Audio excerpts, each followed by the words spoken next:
नमस्कार, आप देख रहे आर्या न्यूज। मैं हूं रविशेखर। बुलेटिन की शुरुआत करते हैं खबर अयोध्या से, जहां रामनगरी अयोध्या में प्रधानमंत्री नरेंद्र मोदी का रोड शो के दौरान भव्य स्वागत हुआ।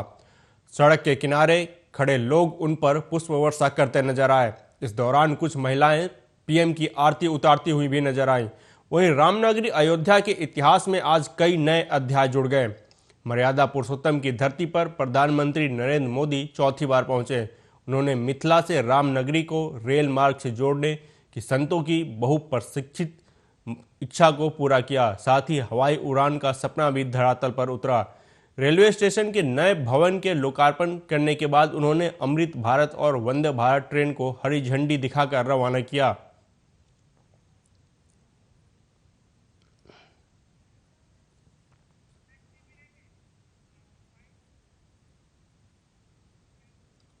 प्रधानमंत्री नरेंद्र मोदी ने उत्तर प्रदेश के अयोध्या में महर्षि वाल्मीकि अंतर्राष्ट्रीय हवाई अड्डे का भी उद्घाटन किया। हवाई अड्डे के पहले चरण को 1450 करोड़ रुपए से अधिक की लागत से विकसित किया गया है। हवाई अड्डे के टर्मिनल भवन का क्षेत्रफल 6500 वर्ग मीटर का होगा, जो सालाना लगभग 10 लाख यात्रियों की सेवा के लिए सुसज्जित होगा।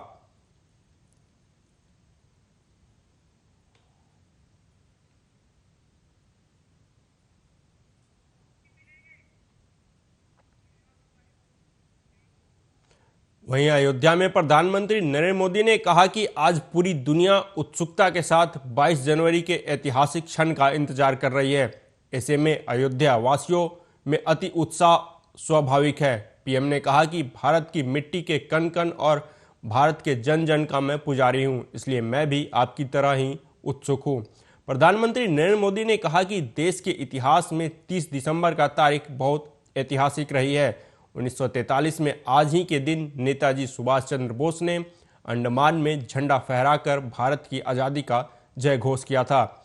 आज़ादी के आंदोलन से जुड़े ऐसे पावन दिवस पर हम आज़ादी के अमृतकाल के संकल्प को आगे बढ़ा रहे हैं।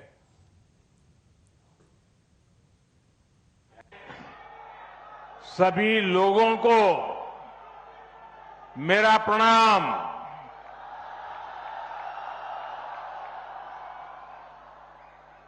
आज पूरी दुनिया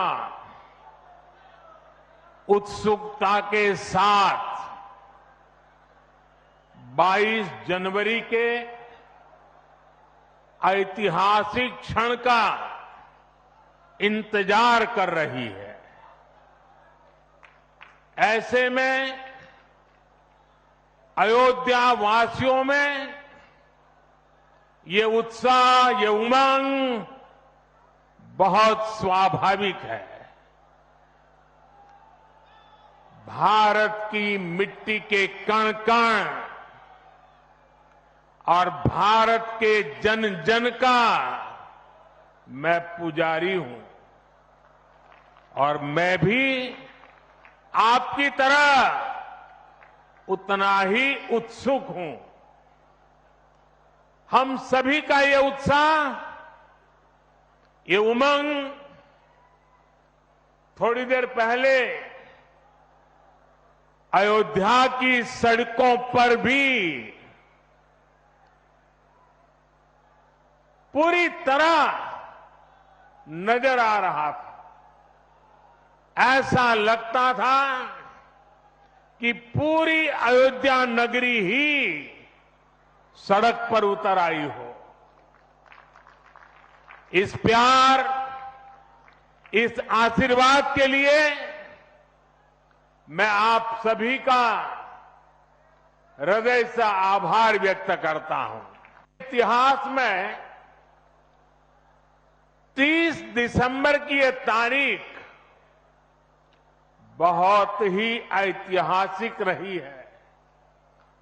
आज के ही दिन 1943 में नेताजी सुभाष चंद्र बोस ने अंडमान में झंडा फहराकर भारत की आजादी का जय घोष किया था। आजादी के आंदोलन से जुड़े ऐसे पावन दिवस पर आज हम आजादी के अमृत काल के संकल्प को आगे बढ़ा रहे हैं। आज विकसित भारत के निर्माण को गति देने के अभियान को अयोध्या नगरी से नई ऊर्जा मिल रही है। आज यहां 15,000 करोड़ रुपए से अधिक के विकास कार्यों का शिलान्यास और लोकार्पण हुआ है। इंफ्रास्ट्रक्चर से जुड़े ये काम आधुनिक अयोध्या को देश के नक्शे पर फिर से गौरव के साथ स्थापित करेंगे।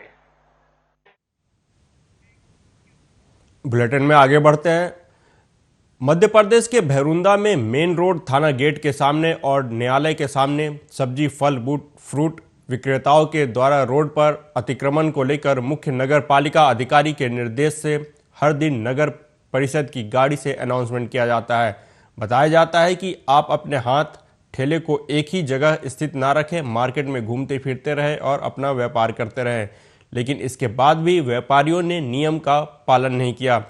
इसी कड़ी में शासन के निर्देशानुसार मुख्य नगर पालिका अधिकारी प्रफुल्ल गटरे ने ठेले और सब्जी विक्रेताओं के तोल कांटे की जब्ती की, जिसमें करीब 20 कांटे जब्त कर नगर परिषद में जमा कराया गया और व्यापारियों पर 500 रुपए का चालान भी किया गया।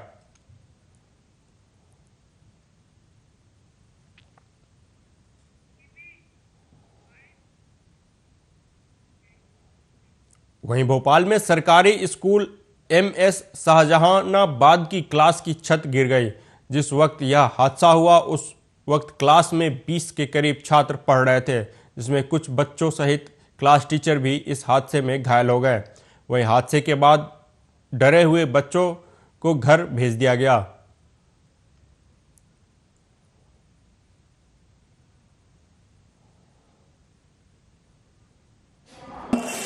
मेरा नाम तज़ीन अलवी है। मैं MS शाहजहानाबाद में सहायक शिक्षक के पद पर हूँ। कौन सा स्कूल है ये? MS Shahjahanabad, government MS Shahjahanabad जी।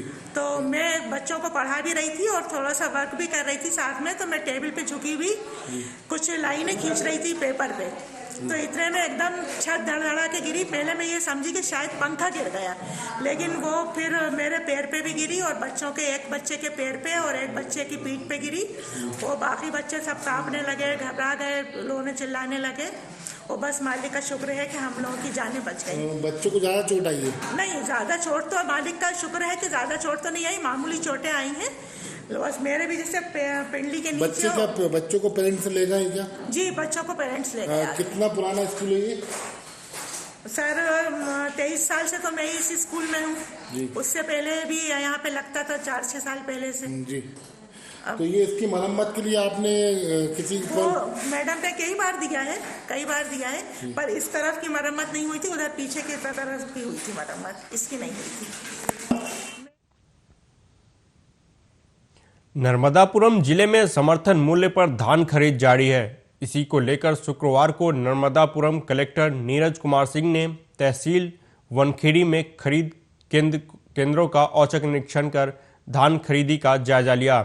सबसे पहले कलेक्टर नीरज कुमार सिंह ने बचवानी के सेवा सहकारी समिति पलिया पिपरिया खरीद केंद्र का निरीक्षण किया। उन्होंने वहां धीमी खरीद होने से ट्रैक्टर ट्रॉलियों की लंबी कतार लगने पर नाराजगी जाहिर की। उन्होंने उपायुक्त सहकारिता एवं उपार्जन संबंधी अधिकारियों को निर्देशित किया कि खरीद केंद्र पर श्रमिकों की संख्या बढ़ाकर खरीदी में गति लाए। उन्होंने केंद्र पर बोर्डे खोलकर खरीदी हुई धान की गुणवत्ता भी देखी। इस दौरान कलेक्टर नीरज कुमार सिंह ने केंद्र पर पेयजल, फ्लेक्स आदि मूलभूत व्यवस्थाओं का भी अवलोकन किया।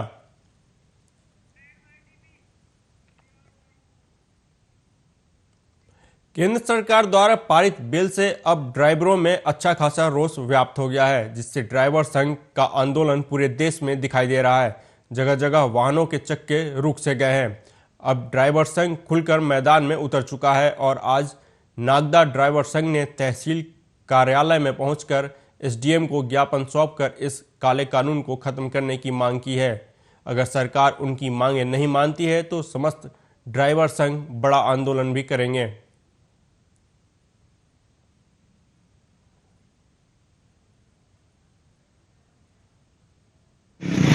यूनियन वाले जो एसडीएम कार्यालय पे आए थे, क्या कारण था, किस लिए आना पड़ा आप लोगों को यहाँ पे? केंद्र सरकार ने जो नियम लागू करे हैं इसके विरोध में हम विरोध दर्ज करवाने के लिए यहाँ आवेदन देने के लिए आए हैं। क्या क्या नियम लागू किया केंद्र सरकार ने? रन ऑफ 10 साल की सजा और 10 लाख रुपए का जुर्माना।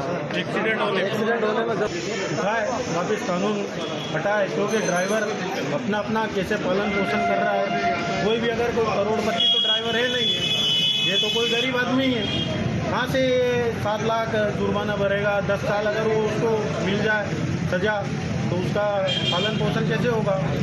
भाई मोदी जी ने पहले भी ड्राइवरों के लिए जो अपने लॉकडाउन में जो मदद करी थी कि ड्राइवरों को डबल दान वगैरह दिया जाए, उस टाइम पे अगर मोदी जी ने ड्राइवरों की परिवार की अगर रखी तो अभी भी उनको सोचना चाहिए कि ड्राइवर का परिवार 10 साल के लिए क्या करेगा। इसके लिए हम यही चाहते हैं सभी ड्राइवर कि ये कानून हटाए, अगर नहीं हटाए तो इसके लिए फिर सर जी एक आवेदन आया सर, एक आवेदन आया है आपके पास में, क्या मामला सर? ये यहाँ पर जो 5 चालकों के द्वारा एक ज्ञापन दिया गया है, इसमें अभी परिवहन विभाग द्वारा जो नए निर्देश नियम बनाए गए हैं उनके विरोध में इनके द्वारा ज्ञापन दिया गया है और परिवहन विभाग द्वारा जो नए निर्देश जारी किए गए उन पर पुनर्विचार और संशोधन का इनके द्वारा निवेदन किया गया है। ज्ञापन की प्रति निर्धारित स्थान पर उचित माध्यम से प्रेषित कर दी जाएगी और शासन को जो भी निर्णय लेना होगा तो इस संबंध में निर्णय लेने में सक्षम होगा।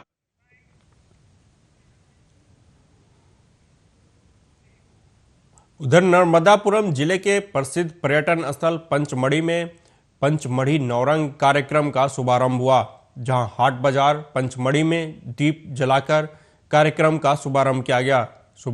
कार्यक्रम में लोक कलाकारों द्वारा प्रदेश के विविध लोक नृत्य की आकर्षक प्रस्तुतियों ने कार्यक्रम में रंग भर दिया।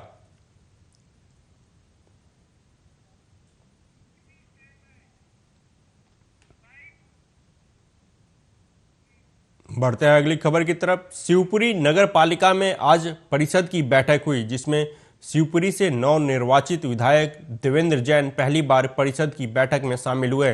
परिषद की बैठक में कई एजेंडों पर चर्चा हुई, जिसमें लगभग सभी एजेंडों को परिषद में पास कर दिया गया। वहीं विधायक देवेंद्र जैन ने बताया कि शिवपुरी के विकास के लिए हमारी मुख्यमंत्री मोहन यादव से बात हुई है, जिसमें शहर के हर वार्ड के विकास के लिए 10 लाख रुपए का फंड लाया जाएगा, चाहे पार्षद किसी भी पार्टी का हो। साथ ही शहर में पेयजल की समस्या को दूर किया जाएगा। दूसरी तरफ नगर पालिका अध्यक्ष गायत्री शर्मा ने कहा कि आज की परिषद की बैठक में आशा कंस्ट्रक्शन कंपनी को ब्लैक लिस्ट कर दिया गया है। वहीं एक नगर पालिका कर्मचारी को पार्षद के साथ अभद्रता करने के मामले में नगर पालिका अध्यक्ष ने नौकरी से बर्खास्त कर दिया है।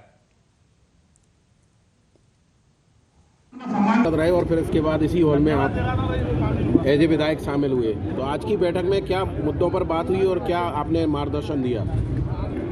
40 साल पहले मैं पार्षद के रूप में बैठता था, आज पदेन सदस्य के रूप में उपस्थित रहा।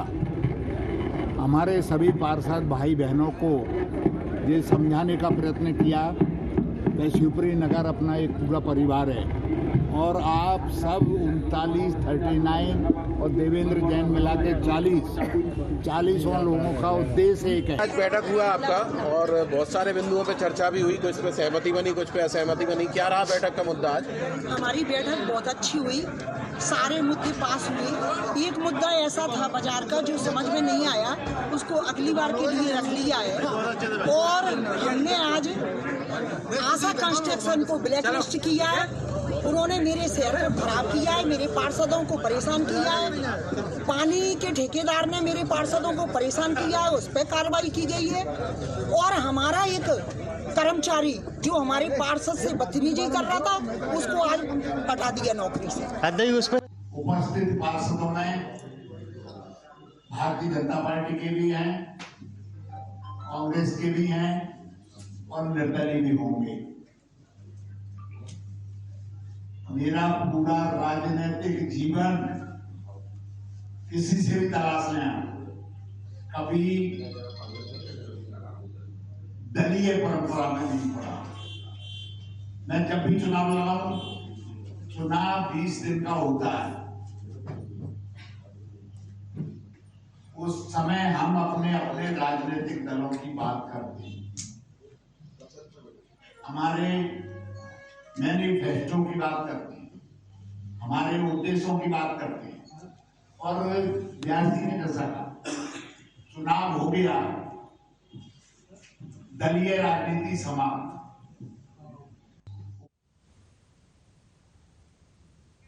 रुक करते हैं अगली खबर का। उत्तर प्रदेश के लखीमपुर खीरी जिले के सोशल मीडिया पर एक वीडियो वायरल हो रहा है, जिसमें सीसीटीवी वीडियो वायरल होने के बाद एम्बुलेंस चालक अज्ञात महिला के शव को फरधान सामुदायिक स्वास्थ्य केंद्र के बाहर सड़क पर फेंकता हुआ नजर आ रहा है। वहीं मामले में फरधान थाना प्रभारी निरीक्षक ने जानकारी देते हुए बताया कि पुलिस के द्वारा छानबीन के दौरान जानकारी ली गई तो यह एम्बुलेंस बाकेगंज सामुदायिक स्वास्थ्य केंद्र में चलती है, जिसका ड्राइवर का नाम विशाल है। हालांकि इस पूरे मामले की पुलिस जांच कर रही है।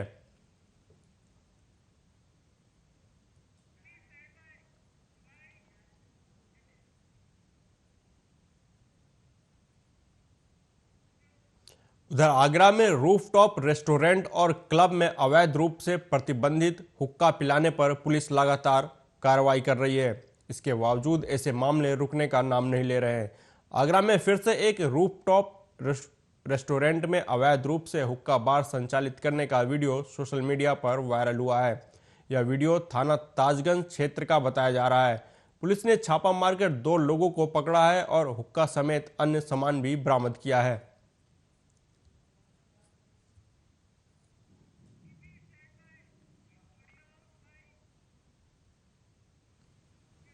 बुलंदशहर में ट्रक ने बाइक सवार 2 लोगों को जोरदार टक्कर मार दी, जिससे दोनों की मौके पर ही मौत हो गई।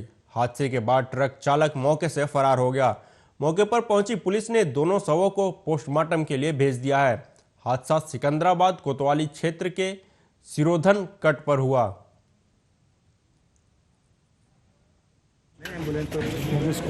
अच्छा, कहाँ पर एक्सीडेंट हुआ? कहाँ से कहाँ जा रहे थे ये लोग? ये बोल रहे थे कि दिल्ली से आ रहे थे, हमारी रिश्तेदारी में है। हाँ, ये सीधा मोड़ जो पड़ता ना सिकंदराबाद से निकलने के लिए। हाँ, तो वहाँ हुआ था ये बात। अच्छा, कितने की मौत है इसमें? इसमें 2 जने। कौन क्या लगते हैं रिश्ते में दोनों? ये हमारे तो जमाई लगते हैं, जो हम अमित हैं, और एक ही लड़का हमारा भतीजा लगता है। अच्छा, दोनों आपस में जीजा साले लगे? साले थे। अच्छा, टैंकर ने टक्कर मारी? अच्छा, टैंकर वाला पकड़ लिया? नहीं,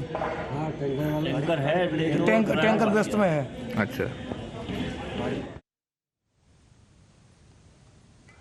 मिर्जापुर में मौसम का मिजाज बदलने से जनजीवन अस्त व्यस्त हो गया है।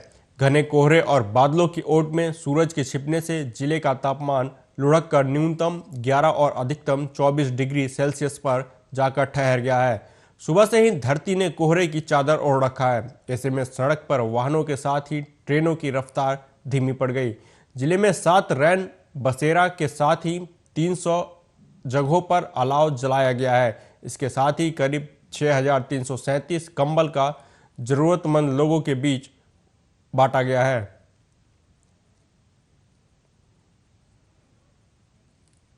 प्रशासन की किस तैयारी की जा रही है? देखिए, जैसा कि शासन के निर्देश हैं और तत्क्रम में जिलाधिकारी महोदय के निर्देश हैं, और इसके साथ ही रैन बसेरों की व्यवस्था पिछले 15-20 दिन से पहले जब से ठंड शुरू हुई है तब से लगातार उस पर व्यवस्था बनाई गई है।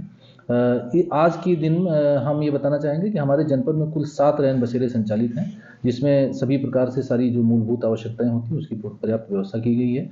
इसी तरह से अभी तक कुल 6,337 कंबल पूरे जनपद में वितरित किए जा चुके हैं, जो माननीय जनप्रतिनिधियों के द्वारा लगातार वितरित किए जा रहे हैं, जैसा कि आप लोग देखते भी हैं और आप लोगों के द्वारा मीडिया के माध्यम से इसके बारे में संज्ञानित भी कराया जाता है।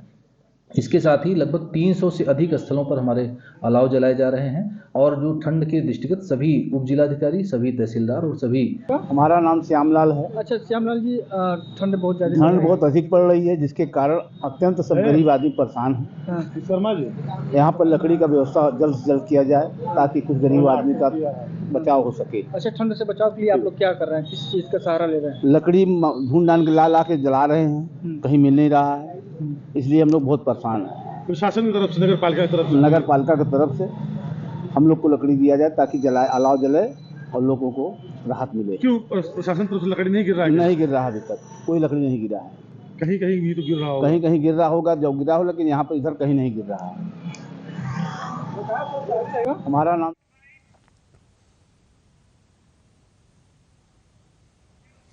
अगली खबर रायबरेली से है, जहां गोवंशों के कटे हुए अवशेष मिलने से जिले में हड़कंप मच गया। सूचना पर पहुंची पुलिस जांच में जुटी हुई है।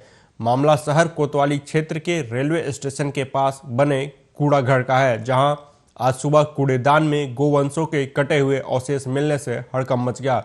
बता दें कि रेलवे स्टेशन गेट के सामने आरएसएस का जिला मुख्यालय भी है। जैसे ही इसकी सूचना हिंदू संगठनों को लगी, मौके पर भारी भीड़ जुट गई।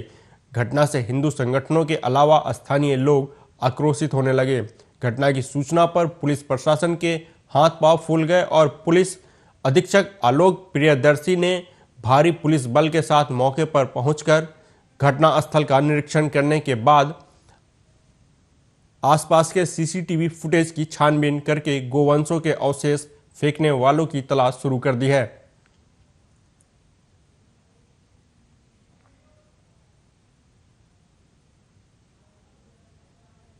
गौ सेवा से हैं, प्रांत के कारखाने में हैं। आज कहाँ पे क्या गाय मिली कटी हुई आज आपको? आज भैया रेलवे स्टेशन के सामने जो है हीरा होटल है और राधे होटल, इसके बीच में जो है यहाँ पर जो है गाय के बछड़े का जो है सिर कटा हुआ एक बच्चों ने हमको दिया। बच्चों ने दिया, हमको सूचना दी और तुरंत जो है हमने बताया आकर के और प्रशासन को सूचना दी कि हमारे यहाँ गाय का बछड़ा जो है कटा हुआ मिला। तो प्रशासन एक्टिव हुआ। इससे पहले भी हम सूचना काफ़ी बार दे चुके थे, लेकिन उस पर जो है कोई कार्रवाई नहीं हुई। क्या संदेश लग रहा है, मतलब गाय काटी क्या मतलब कहाँ हम डालेंगे? ये यहाँ पर साजिश के तौर पर हुआ है, लगातार चल रहा है प्रक्रिया और कटाई कर रहे हैं। हम सूचना लगातार दे रहे हैं, लेकिन जो है प्रशासन शासन जो है सचेत नहीं है, जिसको लेकर के बड़ा जो है दुखदायक है। जो हम लोगों ने इतना दिन काम किया, जो बगैर सरकारों में काम किया, आज जो है इस तरीके से जो हो रहा है, माहौल खराब किया जा रहा है। ये क्या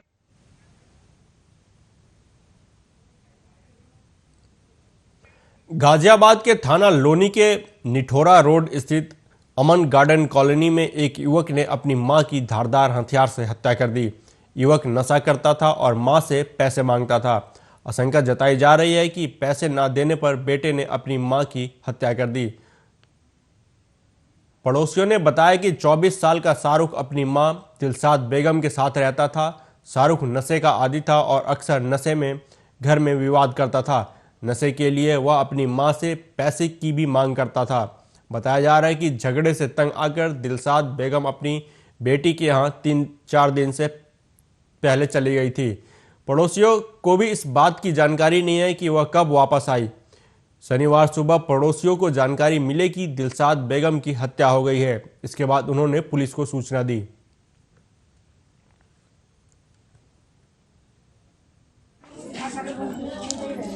आज दिनांक 30/12/23 को थाना लोनी को सूचना प्राप्त होती है कि अशोक विहार कॉलोनी के अमन गार्डन की रहने वाली दिलशाद बेगम वाइफ ऑफ स्वर्गीय लियाकत अली उम्र करीब 68 वर्ष की हत्या उसके पुत्र शाहरुख उम्र करीब 24 वर्ष जो नशे की आदी था के द्वारा कर दी गई। सूचना पर थाना लोनी की फोर्स तत्काल मौके पहुंचती है।